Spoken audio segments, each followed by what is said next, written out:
Sensitive topics, the views, thoughts, and opinions expressed in this podcast do not necessarily reflect the official policies or position of Met Radio, Met Media, or Metropolitan State University of Denver. This podcast may include discussions of sensitive or potentially triggering topics. Viewer discretion is advised. Mature themes. This podcast may contain discussions of mature or sensitive topics that may not be suitable for all audiences. Strategies, suggestions, or opinions shared in this podcast are intended for informational purposes only and do not constitute medical, psychological, or professional advice. Viewers are encouraged to consult a qualified medical professional before acting on any information this podcast may contain. If you are in crisis or need immediate support, please contact a licensed professional or emergency services in your area. Viewer discretion is advised. Hi, my name is Livette. And I'm Ben. And this is Poli-Pop Talk. All right, guys. Hi. Again, another busy week in politics. Ever since the Epstein files and the government reopened, things have been popping off. So much has been going on. So we have a lot to get into. We want to start with the Trump signing of for the release of the Epstein files. So we've seen a couple historical votes here in the House where we had a vote of 427 to 1. To 1. One dissenter. One dissenter, or one no. It was a no. Oh, yeah. Mm-hmm. Yeah. I use dissent in the way of the actual definition of the word, not the political definition, which I should have used because we're talking about politics. No, that makes sense. But anyways, that one person was Clay Higgins of Louisiana. So again, Clay Higgins of Louisiana. So when the files do come out, remember look for his name. Clay Higgins of Louisiana. Just out of curiosity, I want to see if he's in them and that's why, or I want to just know why he said no. And then I seen him attacking a reporter that asked him about his vote. Yeah, and he literally pushed them or shoved them. I did not see that clip. I don't know if it was a reporter or just a civilian, but he did. I'll put the clip here again. But yeah, that was pretty crazy.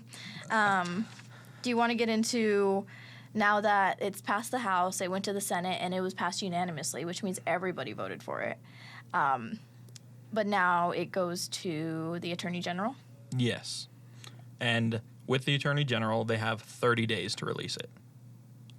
Yeah, and so they have 30 days to release it, but they are able to make redactions. Yes. What redactions is it's the editing of text for publication. So pretty much in their specific in this specific instance, what they're doing is going through it. What they're doing is going through it and pretty much taking out victims' names or sensitive personal information, right? Is what they're supposed to be doing. That's what they are. That is what is being claimed to be done, and that is what they're supposed to be doing. Right. But we don't fully know if that's what they're doing because there is the whole thing of certain names being redacted from the files. Right. And this is the perfect time within the full files in these 30 days to do all those redactions. And especially because if they open an investigation into any of the people in the files, then all those files need to be redacted because then it's a DOJ investigation, meaning there is confidential evidence that can't be used or that can't be released in these files. Yeah. I've seen some speculation that Trump might do that, but that also we haven't seen that started yet. Yeah. But it's just that would require a DOJ investigation into Trump. I heard if there is a ongoing investigation, then that can also count as a reason why they redacted something. Because when Pam Bondi, the Attorney General, right? Yeah. When she's going through it, what she's doing is literally she has to redact it, and then she has to explain why she made every redaction. Yeah. So that'll be interesting to see. Rumor has it, according to... Well, let's jump back to real quick in our last episode. You would have seen us talk about some of the emails that released, and we talked about the whole blowing Bubba thing. And... That already feels so long ago with everything that's going on. Yeah, seriously. But we got some clarification on that. Yes. Yeah, so Mark Epstein... Jeffrey Epstein's brother. Yeah, and he was the person the email was with Jeffrey, between him and Jeffrey. He went on News Nation with Chris Cuomo, and he said it is not Bill Clinton. So it's not Bill Clinton. It is not Bill Clinton, according to Mark Epstein. But yeah, he was the other recipient of the email. Yeah. So. And I have seen now speculation of a third Bubba. Okay, yeah, so... Have you seen the third Bubba? So I heard first it was Clinton, and then I heard it was a horse that was... Ghislaine Maxwell has a horse named Bubba. Yeah, and then who was the one you're talking about? A golfer named Bubba. Okay. That Trump has talked of very affectionately in the past. And Bubba has also said he loves that man of Trump. But that was also on public interviews, and people say that kind of thing just about colleagues and other people they're involved with in the public eye. Huh.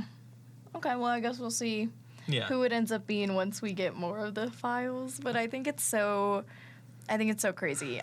He also mentioned with the release of the files and the redactions, he mentioned that the FBI is having people, I think he's in like Virginia or something, combing through. They hired a bunch of people to comb through the files to like scrub them from Trump's Republican names. Republican names. Okay, yeah.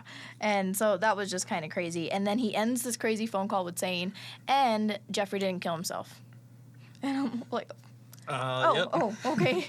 Well, that's a lot of information, sir, but thank you for the clarification. Yeah, and then I think he ends it really by asking, so who killed him? So the question now becomes, who killed him? Yeah. Who was so afraid of what was going to come out that they took out Epstein.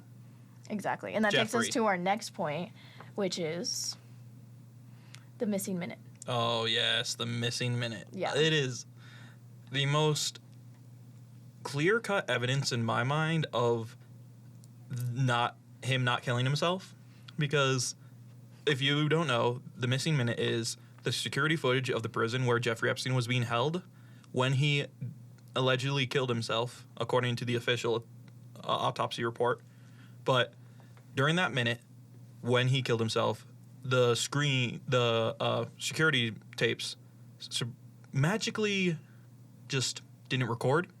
It glitches. Yeah, it just glitched for that minute where he died. Yeah. So that no other time, just that minute where he died. Yeah, and I think it's funny because Pam Bondi commented on this, and her defense was, oh, it does that every single night. Which, also, if it's a prison security system, why does it just stop working every single night for a minute? Isn't it supposed to be known for having good security? Exactly. Yeah, so I don't really understand that. So that even adds more to this whole conspiracy that he didn't kill himself. Yeah. Which makes sense because if you look at the emails again, it does say that he believed he has the power to take Trump down politically. Oh, yeah. So it just is a little hand in hand, right? During the Trump presidency, in federal custody, Jeffrey Epstein dies, or he does die, but he commits suicide, and it's just a little convenient. I think it's a little worth conspiracy theorists looking into. I mean, it's been a thing that people have been saying for a while. Jeffrey Epstein didn't kill himself because of all of this stuff, and with these files, as of recently, it feels even more so with the amount of powerful people connected. There's an aspect of the current files that I know a lot of people aren't talking about a lot, but I find very interesting of the situation, is for weeks at a time, Jeffrey Epstein held high-level Mossad agents in his house, Israeli intelligence agents. Oh. So he has some deep ties to Israeli intelligence as well. I heard about, I don't know too much about it, but I vaguely seen something about Trump going over Jeffrey's head and purchasing an apartment or something, and then later on turning around and selling it to somebody from not here. I don't know. So that was really big, but but yeah, I wouldn't be surprised if this comes out and we see people from different countries, like leaders from different countries also being named and accused. I mean, already in the files, we've had Prince Andrew, who's no longer Prince now because of it, and even the guy who was just held at the White House, the Crown Prince of Saudi Arabia. He was named in the files. Oh, really? Yeah. Oh, no wonder him and Trump are homies. Of course. Makes sense. He's like, yo, what's up? I seen you the other It's like, time a couple years ago at the... we both miss Epstein. Yeah, I'm like, hey, remember our friend, our buddy? They reconnected at his funeral. Oh, are you kidding? Wait, that was a joke. That was a joke. Okay. That was another. I was like, wait, I need to know who attended his funeral now. I feel like I need to know. I said that very deadpan when I looked at you. It was like, they attended his funeral. As of yesterday, people are raising concerns because Donald Trump is calling for basically the execution of Democratic lawmakers, and the reason is because they told people to do their jobs. So there was this group of, was it 7 Democratic lawmakers? 6. 6 Democratic lawmakers, all ex-military in some sort of way, ex-military, ex-intelligence. They put together a video. Lissa Slotkin. Senator Mark Kelly. Representative Chris DeLuzio. Congresswoman Maggie Goodlander. Representative Chrissy Houlihan. Congressman Jason Crow. I was a captain in the United States Navy. Former CIA officer. Former Navy. Former paratrooper and Army Ranger. Former intelligence officer. Former Air Force. We want to speak directly to members of the military And the intelligence community. who take risks each day To keep Americans safe. We know you are under enormous stress and pressure right now. Americans trust their military. But that trust is at risk. This administration is pitting our uniformed military And intelligence community professionals. against American citizens. Like us, you all swore an oath. To protect and defend this Constitution. Right now, the threats to our Constitution aren't just coming from abroad, But from right here at home. Our laws are clear. You can refuse illegal orders.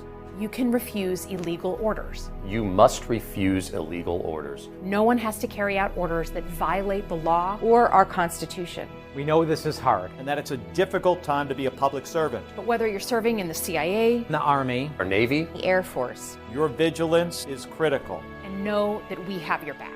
Because now, more than ever, The American people need you. We need you to stand up for our laws. our Constitution, and who we are as Americans. Don't give up. don't give up. Don't give up. Don't give up the ship. Reminding people, government officials and people in the military, that they do not need to obey unlawful orders. That they don't have, that they didn't take that's not in their That oath. it's a soldier's duty to not obey unlawful orders. That is part of the just military code.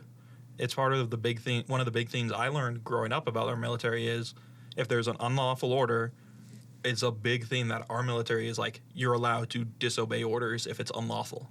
Exactly. That's like was a big thing about like the way our military works and the way of democracy of like you can choose the orders because of the lawfulness and unlawfulness because we don't want corruption within our military. Yeah, and that's how we keep from being ruled by an authoritarian, right? Because our military has that power to be like, no, this is unlawful, we're not doing that. Like, they just have to exercise that power. So simply these lawmakers, and it was... And Jason Crow from Colorado is the most like notable one for us, just because this is Colorado. And the other names, honestly, am gonna butcher. So, but Mark Kelly's one of them as well. That's I think the biggest of the just general names. Yeah. Because ex-military, ex-astronaut, Seriously. was saying this. Yeah, so the ex-Navy captain, a former CIA officer, former Navy, a paratroop, an Army Ranger, that's Jason Crow, intelligence officer, and a former Air Force. Air Force. I don't know what their position was, but former Air Force member. So all these people who had held like really high positions in the military are now advising our own military today that they do not need to obey unlawful orders. So do with that what you will, but I think that that's like sounding the alarm. Like, hey, remember your oath. Remember your oath. Remember that you don't have to follow everything you're told. Yeah, and so if we revert back to when Trump was calling for so he's basically calling them traitors and calling He called for them seditious. Yeah, their seditious behavior, and because of this seditious behavior, they deserve to be punishable by death. We'll put the tweets right here, or the truths. The truth. We'll put the truths I right hate here. using that term so much. Retruthed. Did you see my truth on Truth Social that wasn't true? The one that I retruthed? Yeah. Yeah, that one. So A place where it's I'll hold my tongue here. I was just, a place where it's mostly lies calling itself truth.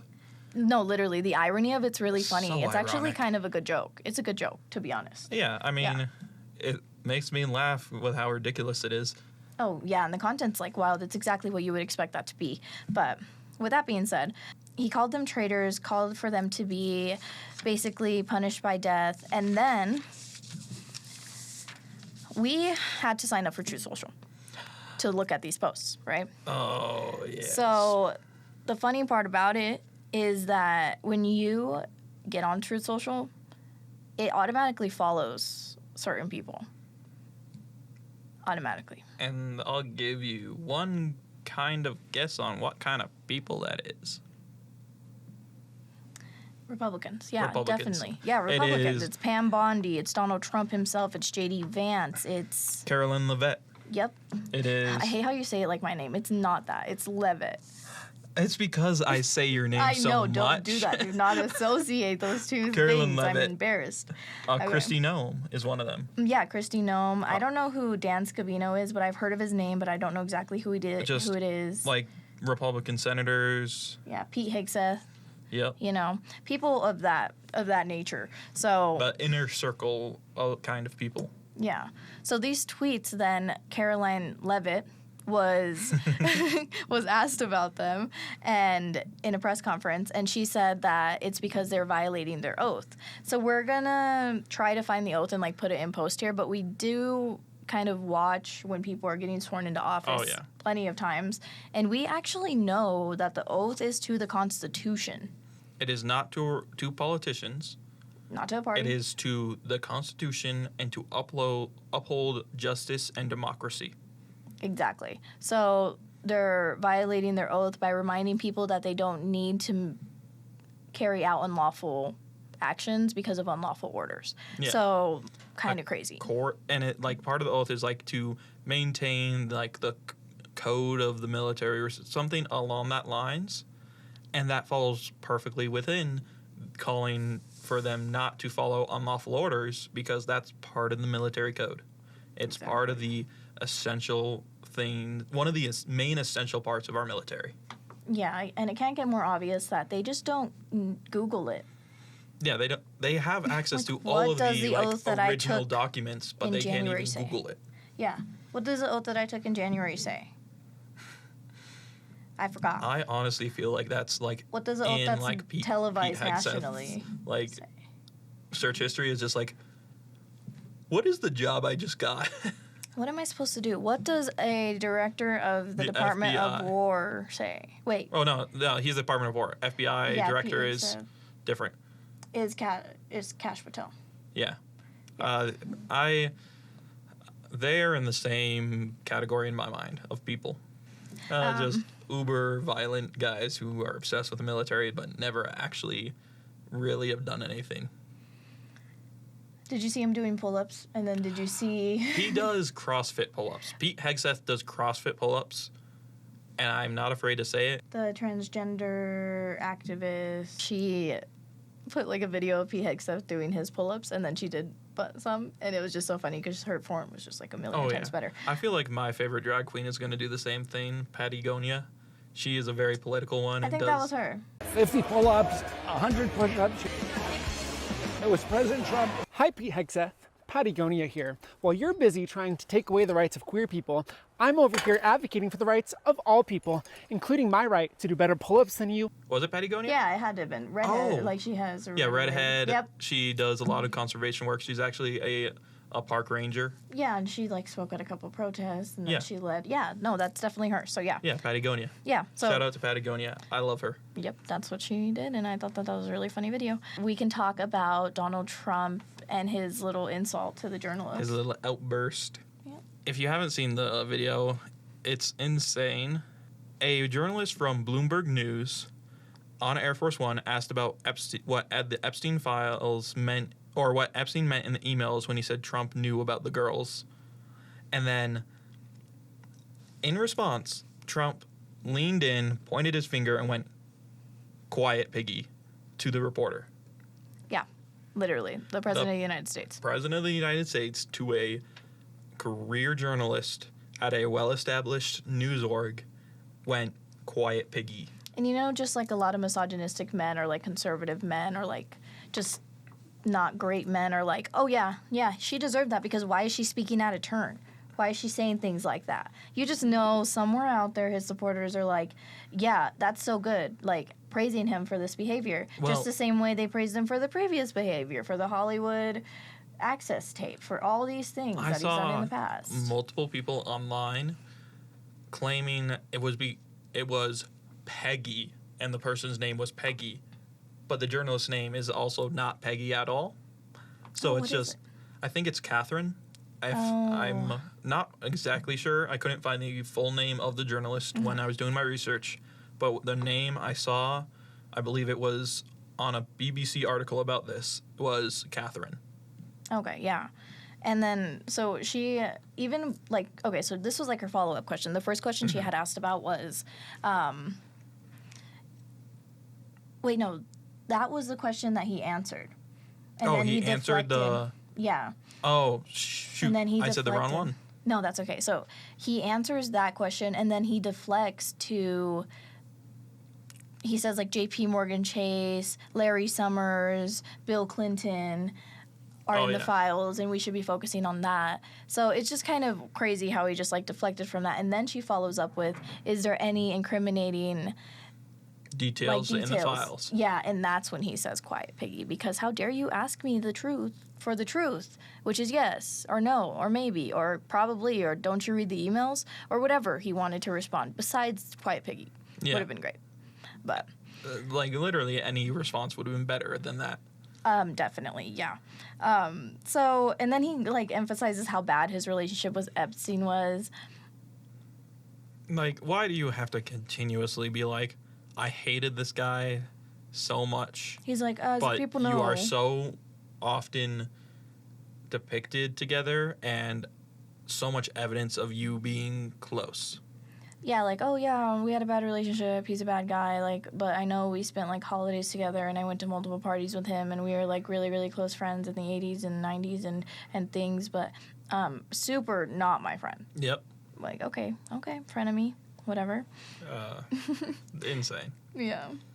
And then, just a little tidbit, Pelosi went out yesterday and basically was calling President Trump the worst president for today's children because of, you know, the health care getting taken away and then not protecting our environment and all things. So that's just a fun little tidbit since we mentioned Pelosi in the last episode, just more of what she's up to. So, yeah. Up to right before her retirement. Exactly. And then another thing that we want to touch on is gerrymandering. Some people may know what gerrymandering is. You heard it in like a social studies class or like a U.S. government class before, but you were, you know, doodling in your notebook instead of listening to what it actually was. Or at least I know I was. So basically gerrymandering is each state is divided into congressional districts. So each person gets their own representative in each district, right? And then they get sent to Washington, they do their thing. Yep. So gerrymandering is basically manipulating those district lines to benefit or to hurt one party. So we've seen it in Texas. We've seen it in California. Yeah, and with Texas, so we've seen it in Texas, we've seen it in California. In Texas, it was just kind of passed within, like, the legislature. But in California, it was voted on. So the map was passed, and then a judge actually, I think yesterday or the day before yesterday, strikes it down. And he says that, okay, so according to this judge, it is a Trump-appointed judge, actually. A Trump-appointed judge. And would you look at that? Exactly, yeah. Yeah, how crazy. How dare you? Oh, wow. Yeah, his name is Jeffrey Brown, and he told Texas Tribune that substantial evidence shows that Texas racially gerrymandered the 2025 map. What? Like full, like judge saying they were doing this because of race. Exactly, yeah, like just like blatant, like, yep, That's why we were doing it. That's why we did it. Yeah, like literally, if the judge says there is substantial evidence that it was racially gerrymandered and that's why he threw it out, then that's pretty reasonable. That's pretty reasonable to me. I understand why he would do that.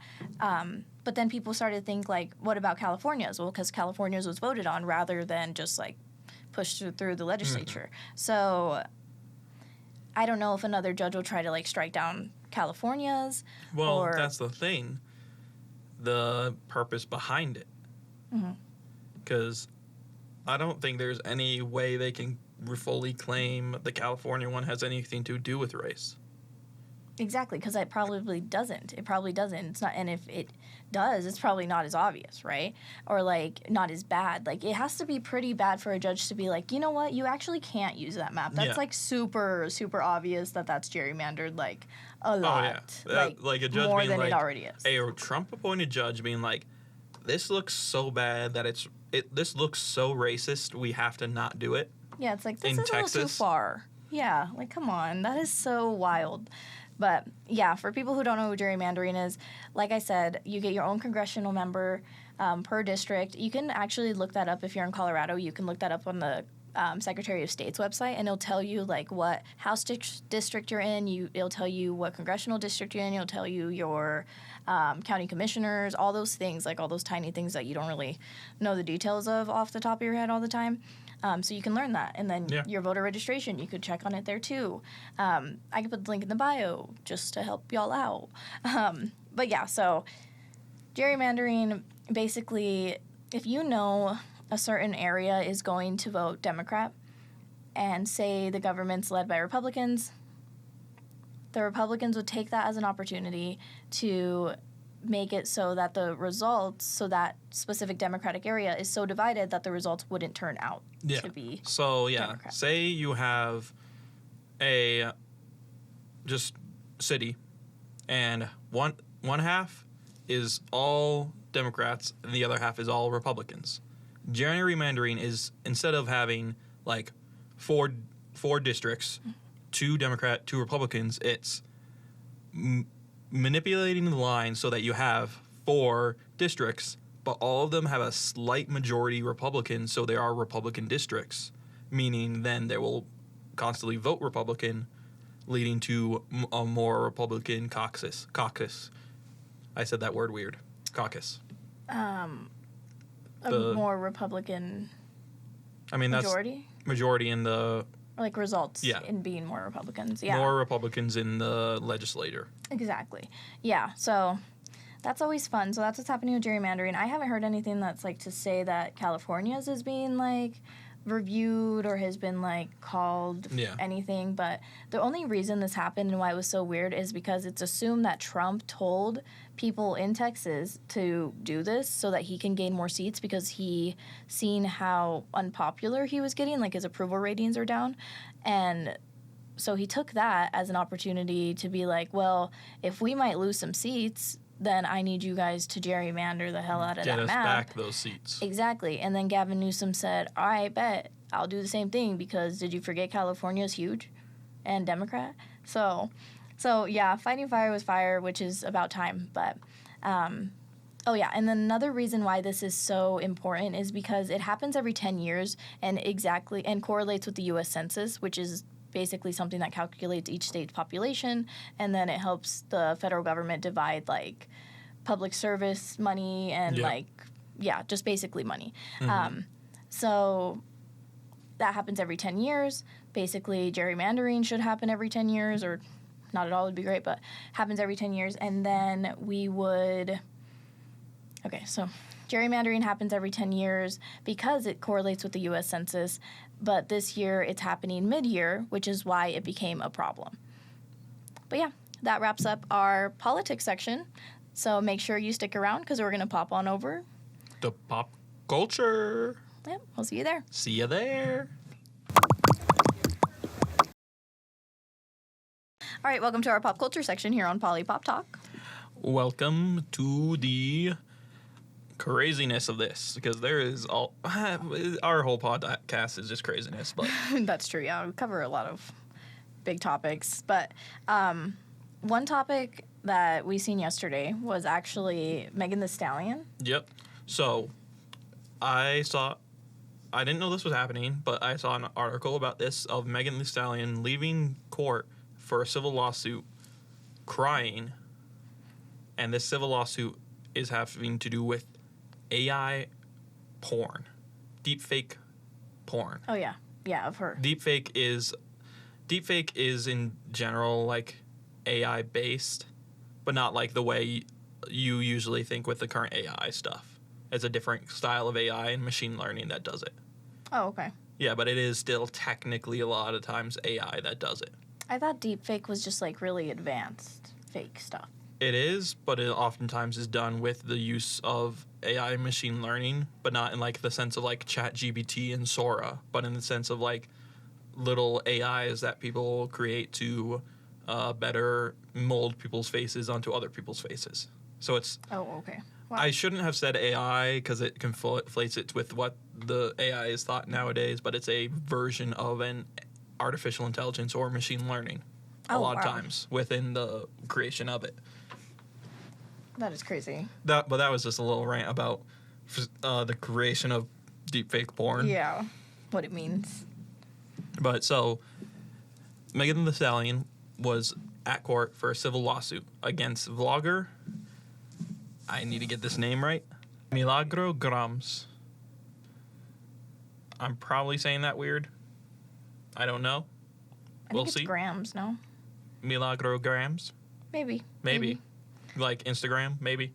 So, Megan Thee Stallion is in a civil lawsuit against this vlogger, Milagro Grams, about deepfake porn video that Grams encouraged his viewers, or their viewers, actually don't know the pronouns of the vlogger, but they encouraged their viewers to watch this deepfake porn of Megan Thee Stallion. And so, deeper into this, Megan Thee Stallion is actually also claiming that Milagro Grams is a puppet for Tory Lanez. I am so bad with names today. Tory Lanez, who shot her. Yeah, he shot her in the foot. Yep. And he's in jail for it. So. Schools. Unfortunately, there has been a big issue of students reporting that their other students are make deepfake AI porn of them as jokes or as sexual material.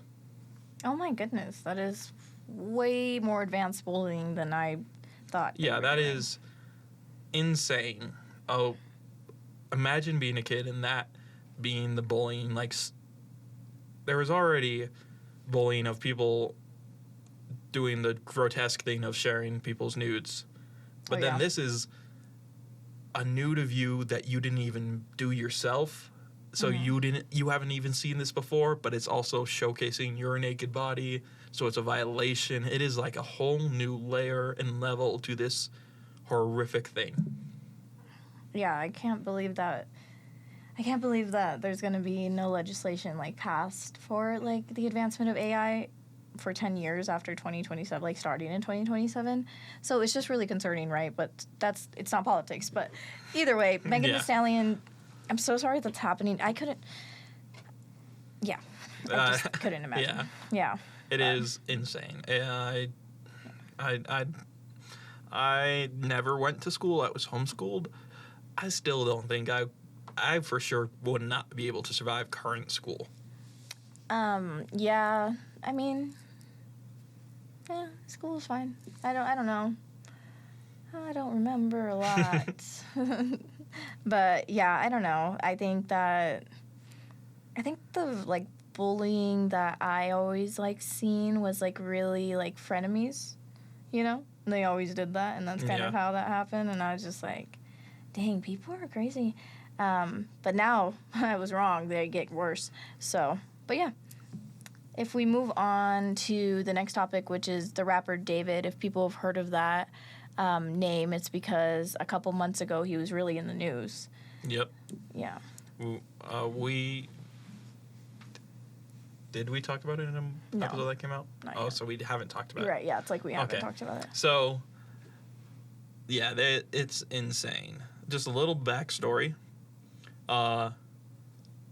There was this Tesla that was found in Hollywood Hills that was abandoned for a couple days, or was it a couple weeks? I don't know. I think it was days. I don't know. It was a couple days. It got reported, and then it got impounded by the police. And while it was in the impound lot, they discovered that there was a body in the frunk of the Tesla. The body of Celeste Rivas, a 13-year-old girl who went missing a year prior. Well, she was 15 when she got found, right? She was 13 when she got missing. Yeah. The day she got found, she would have turned 15. It was her 15th birthday when she got found. Wow. She went missing when she was 13 years old. Yeah, and I remember, like, when they found her body, there was a video of her teacher saying, like, oh, look, he was at my school. She was in my class. Yeah. I taught her.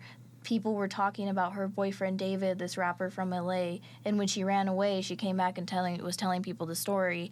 I'll put the clip here. In front of this poster right here. Okay, hold up. I got another one because I got a picture on TMZ of this other kid exchanging stuff with the rapper who we alleged did this stuff. Hold on a second, because he's also in my classroom. Wait, how long ago was this? We all just found out yesterday who it was, but she's been missing since I taught her. So when I taught her, she met this dude on social media. He was a rapper in LA. He came and got her. She ran away from home. She was gone for like a month. The cops found her in Hollywood, brought her back to our school. She came back to our school, kind of told people this story. She disappeared again in May of that year, May of 2024. That's when her friends told me what happened, that it was this rapper, and then I found out yesterday that she's now dead in that rapper's car, cut into pieces. You want to know how they met? I feel like I just said it. Social media. But yeah, it was just kind of crazy that he was like, yeah, I totally knew about this. And like, he was kind of like warning his class, like, social media is dangerous and like people on social media are dangerous. Yeah. So that was pretty nice for him to like be like, hey, like, prime example, don't do that. Look what happened. I knew this person. You know, people these things happen to. Like, yeah. Yeah. So yeah, the car was registered to David Anthony Burke, otherwise known as David D4vd, and initially, the police said he was not a suspect and that he was cooperating, or at least according to some pop culture sources, they said that the police said he was cooperating. And that was that at that time, but then more and more evidence of their connection started coming out of deleted Twitch streams that were clips of them together talking about things. The Celeste's mother said she had a boyfriend named David. And matching tattoos. Yep. Oh yeah, there is photos, and I believe it is confirmed that they had matching tattoos on their hands. Yep. And so with all of that, for a while, the police said they didn't consider David a suspect, and they had no suspects. And there was a lot of public confusion there, because there's a lot of people who are like, he did it. This is, like, he was in a relationship with this minor while he was over the age of 18. She was, I can't remember his exact age. I believe he is 20 or 21 right now, the rapper David. So he is around 6 or 7 years older than Celeste Rivas, and would have been 18 or 19 at the time of her disappearance, when she was 13. And so with him not being considered a suspect, a lot of people were confused. And then just out of the blue recently, the police now are saying he is a suspect. They feel very good about the suspect, and that they believe he had accomplices. He was on tour when when all this stuff was happening, and it wasn't until maybe like a week into it where he stopped performing. Because people found the Twitch streams. Yeah, people found all these things, and they're like, hey, I got some questions, dude. Oh, yeah. He was going on his world tour, and it was in the first legs of his tour. I can't confirm if it was his first concert. I don't think it was, but it was in the earlier ones. But the day she was found, he had a concert, and then he just did a couple more concerts acting like nothing was happening, and then all of a sudden cut the tour, complete silence, and then here's a little detail I think you might not know. He transferred his house to his mother's name. And all of his, I think there is also speculation that he transferred all his assets to his mother's name as well. As like in a lot of people speculating in a preparation way of being like, I'm going away for a while. Oh, interesting. And maybe not Anna. I'm going to go with Celeste. There's a chance of that as well. Yeah, because a lot of his music alludes to the fact of like dying or with the one you love. So yes. Who knows? Like, I mean, and he's barely a suspect is wild. His most famous song was called Romantic Homicide, in which he depicted putting a body covered in a white sheet in the trunk of a car. Yeah, literally. And it was like, and also like this couple in the car too, and the girl kind of resembles. Oh, not kind of. Yeah. Very closely resembles Celeste. Yeah, in that music video. So it's just Yeah. kind of crazy. And this happened in September. So literally September, October. We're in November now. And he's barely being considered a suspect after the car was registered under his name, the car that she was found in. Also, she was said to be like decapitated, right? I don't know about dismemberment. Yeah. She was disfigured. I know that term was for sure used in the description. But I was also going to say... What was I going to say?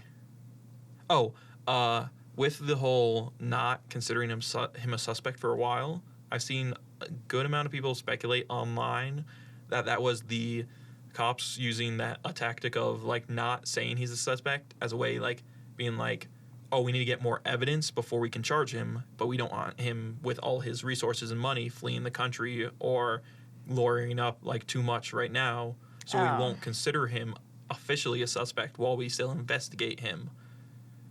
And that also reminds me of another point I was going to bring up, because initially there were some entertainment and pop culture sources that were saying that he was cooperating fully with the police. The police have said he has not cooperated from the beginning at all. So maybe they were trying to make him look good? That seems possibly, or it was speculation by these sources without confirming it. Well, because misinformation. also David himself claimed he was cooperating with the police. But then now the police are saying he never has and never did. Oh my gosh. That is so crazy. So we'll keep you updated on his conviction. Yeah. Or trial. We'll see what happens if he gets charged, convicted, yeah, literally. or gets let go and becomes, again, another worldwide sensation, even though personal opinion time, it looks very much like he did it. Yeah, it looks pretty bad. So if we move on to our next topic, we actually had Sydney Sweeney on our list, and the only reason is because... For a second, I thought you were going to say, we actually had Sydney Sweeney come on our podcast. She was on the other day. No, I'm just kidding. I wish. You're welcome to be on. I have questions. But anyways, she was at the 16th Annual Governors Awards. The only reason I'm bringing her up is because I seen this post, and it said, the comment on it says... You can see you can see, what did it say? The Republican forming in her face. Yeah, you could see the Republican face forming or something along those lines. And I think that it was so funny because if you look at the picture, oh my gosh, this is going to be so fun. So let's pull up a picture of her, the picture from the awards, and then let's pull up a picture of Kristi Noem. Oh, okay. Kristi Noem is a good choice. Yeah, so if we do that, and we'll just do a side-by-side so y'all can see. So see if you get the joke, but that's the extent I'll go into that one. But with Sydney Sweeney, you may have, and kind of that joke makes sense because of was it American Eagle? American Eagle jeans ad, and where a lot of people I'm a little far away from my mic, I just realized, and where a lot of people called it very much a dog whistle ad for racism and like just the general like conservativeness, where Sydney Sweeney, a blonde hair, blue-eyed woman who is like touted as like this pinnacle of beauty, is like talking about how she has good genes, and just everything about the ad just gives me creepy vibes, honestly. Yeah. And then I think at the end she's like, it's in the genes. Yeah, there's more to it with like the way it's fully worded is weird. Mm-hmm. Like if you just look at it as someone who has spent time and has to work on formulating words in a certain way for news, those words were chosen deliberately. Yeah, or you at least had to have been able to think about like what these words could be like interpreted as, or like be like signaling to people. Oh yeah. Because it's in the genes. It's all in the genes. I have good genes. White, blue-eyed, blonde woman, which is like, yeah, okay, but like at this time, like within the current political climate, exactly, it was not tasteful. It wasn't taken well, yeah, at all. And also, a company of that size has got to have a big enough marketing team where someone is like, this sounds like we're talking about genetics. We're talking about eugenics here. Yeah. But somehow it still made it through. Maybe it was on purpose, who knows, but she's doing really bad at the box office, like super bad at the box office. Yeah. Like there's headlines saying like Sydney Sweeney like sets records of being like the worst like actor to perform at box office, which is funny. And I guess she has a bunch of movies out. She has Entertainment Weekly said that she'd set the record of the worst box office. Christie, which is the one where she's a boxer. Mm-hmm. That's the extent of what I know about that one. It went down 91.7% in the second weekend. Dang. Yeah, at the box office. That is bad. Yeah, so it literally brought in 1.3 million, but lost 15 million because that's how much it took to make it. Can you imagine? That's like a waste. I cannot. Like, having that much budget for a film and it flopping, just gotta feel so bad. That means people seen it and they're like, you know what? Don't go see that movie, actually. Yeah. And I don't even know how you do that. I don't even know. Anyways, I don't know. But I didn't hear anything about that movie, and I don't know if it's in result of the jeans ad.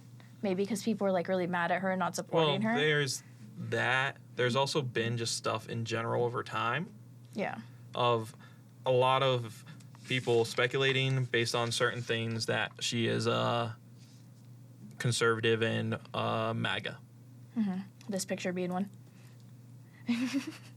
But like even to the point where recently, it's not confirmed, but I have seen some articles stating that Zendaya is refusing to do any promotion for Euphoria Season 3 with Sydney Sweeney at all. Oh, leave it to Zendaya to stand on business. I love that. Love her. Love her. Period. Yes. So movies, box office, I never really understood how that works, so maybe we'll like get into how that works another day, but I've been recently going to the movies more, and I forgot how much I love it. Like, I love movies. I need to get better at that. Certain movies. Like, Josh Boone is my favorite screenwriter. Mm-hmm. He wrote my favorite movie, Stuck in Love. Mm. Okay? And he directed this new movie that's in theaters, and it's called Regretting You. You've seen the trailer. You probably thought it was amazing. If not, look it up. It's great. So anyways, something about that man or the people he works with that constantly gets me. It, like, makes me feel all the feelings. Like, it makes me so invested, like, emotionally invested in the stories that he has or is involved in. And I just, like, love that. Love him, Josh Boone, for real. But, yeah, I just needed to throw that in there. Real quick, we're not really sporty people, but I have decided to be invested in football from here on out. For the simple fact that the Denver Broncos are doing really good, and I'm from Denver, and I'm from Colorado, and I need to be proud of my home state, and they're making me proud. It's the same kind of thing when, like, the Nuggets, like, I do actually like basketball, and I like the Nuggets, but to keep up with the season, like, I've never been a sports person. I've never been able to keep up with the season. Like, I'll be like, oh, like midway in, or like, and then I'm at the Super Bowl all of a sudden, and I'm like, wait, how did we get here? Oh, yeah. Yeah, so. But anyways, Broncos are currently 9-2. I heard they were the first in the Western Conference. I did not confirm that information, but I'm super excited to see where they go. And I guess Denver sports, except for the Rockies, have been doing really good. So, yeah. The main teams, Broncos, Nuggets, Avalanche. That's it. I've been doing well. Yes. Not the three biggest have been doing well, not the smaller ones of like the Rapids, the Mammoths, or... Couldn't tell you. Yeah. At all. But yeah, I guess so. Anyways, go Broncos.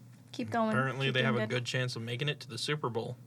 Yeah. That's what I heard. Yeah, that's what we heard. We were briefed on sports for this specific area. We have the guy. Topic. Yeah. What's 5. Oh, perfect. Okay. Hell yeah.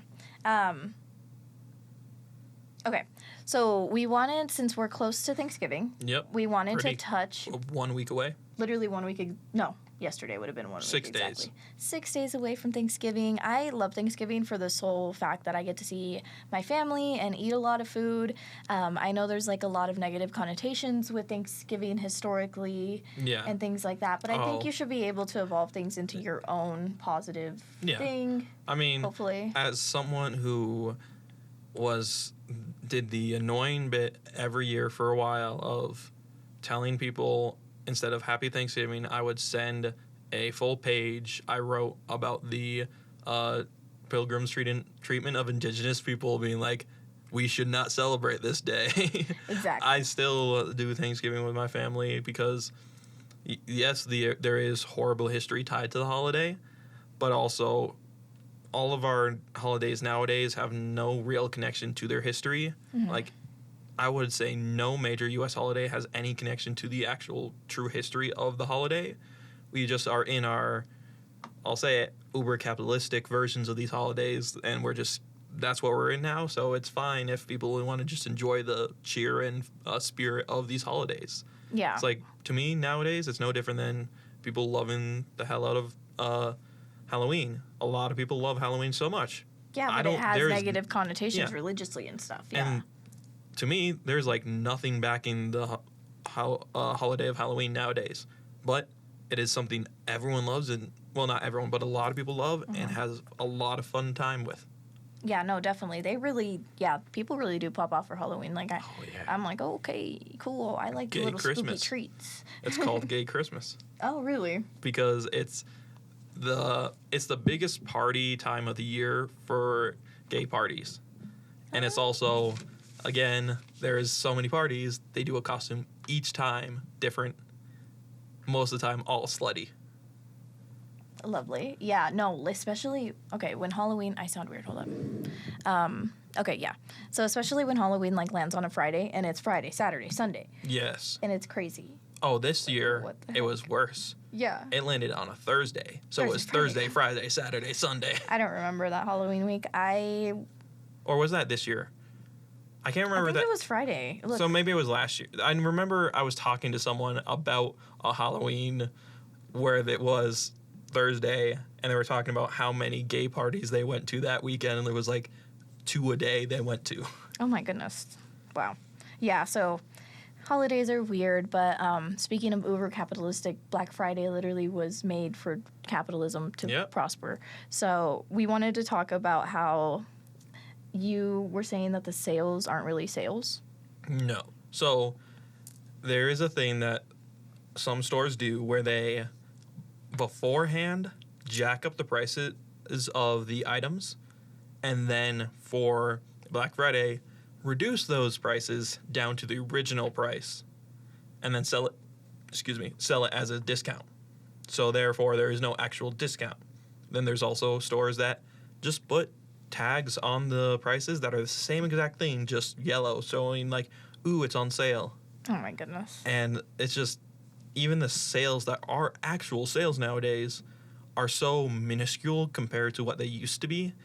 It is not at all the same Black Friday we had when, like, the early 2000s, 2010s. Right, when people would go to Sears and be fighting over a leaf blower. Yeah, Yeah, miss those days. it wasn't a good thing, but like, yeah, I feel people so died old that I during said those. Sears. I would have said Sears. Right? Because that's Yeah. where you kind of seen it mostly happen in Walmart over TVs. Sears, Walmart, and Best Buy were where my family went Best for Buy. Black Friday. Yeah, Best Buy was a good one. That's every Black Friday we would get either full set of new phones because someone broke a phone always right before Black Friday. Nice. I speculate my siblings did it on purpose. Yeah. I've never broken a phone on purpose. I'm just a clumsy idiot. Mhm. But I feel like some of them broke them on purpose so they could get new phones during the years for the Black Friday. That's just a little thing I remember from my childhood. My goodness, my goodness. I remember going to Black Fridays, and I think it was like Sears or JCPenney's. I think specifically Sears, but I never really went a lot. And then now everything's online, and everything's like, now there's no like people fighting each other, so it's kind of just boring now. Oh, yeah. Yeah. And things are unaffordable. So it's like we even are worse. in a unaffordability crisis Yeah. of like things are just growing in price on average, while the power of the dollar has gone down, while also salaries have not gone up at all. So it's just things are getting more expensive, dollar is getting less expensive, and people aren't making more dollars. Yeah. So it all just evens out to people can't afford things they used to, or like the affordability of Christmas has just gone down a lot for anyone who celebrates Christmas. No, definitely. I've started to have to like make my Christmas gifts, but that is basically all we have for pop culture. We have more, but that's all we have time for today. Yeah, So that's where we're going to have to wrap it up for you. We unfortunately are stuck to our tight hour. We can, you'll find very soon with watching us, we can yap for a lot longer than that. Yeah, definitely. So we kept it nice and tight-knit today. But we'll catch you on the next episode. Make sure to like and subscribe. Follow us on Poli-Pop Talk on Instagram. And if you want to follow us on Truth Social, don't. Bye.